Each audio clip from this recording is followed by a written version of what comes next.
Урматтуу достор, биз EFC Grand Prix турниринин акагында кезектеги беттешке назарыңыздарды бурабыз. 4-чү жуп, 1-чи айлампа, 8-1 финал. Октагондун көк бурчуна чыккан мушкер. Ош шаары. Команда Атаман, башкаруучусу Болот Урматбеков. Буга чейин кесипкөй ММА'да 2 беттеш өткөрүп, анда 2 жолу жеңишке жеткен. Тосуп алыңыздар, Элдос Аттокур уулу! Анын атаандашы Кыргызстан Бишкек шаары команда Жаш Fighting Club. Башкаруучусу Бекзат Канатбек уулу. Буга чейин профессионалдык ММА'да 2 беттеш өткөрүп, анда 2 жолу жеңишке жеткен. Тосуп алыңыздар, Рамазан Русбеков!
Bir.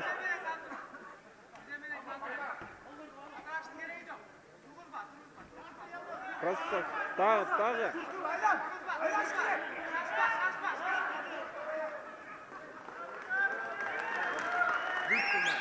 Krasavчик. Өзүңүздөр көргөнүңүздөрдө эң мыкты беттештердин бири болду. Жана 1-чи раундтун 1 мүнөт 38 секундасында жеңишке жетип жолунан арулантат Атаман командасы Элдос Аттокур уулу.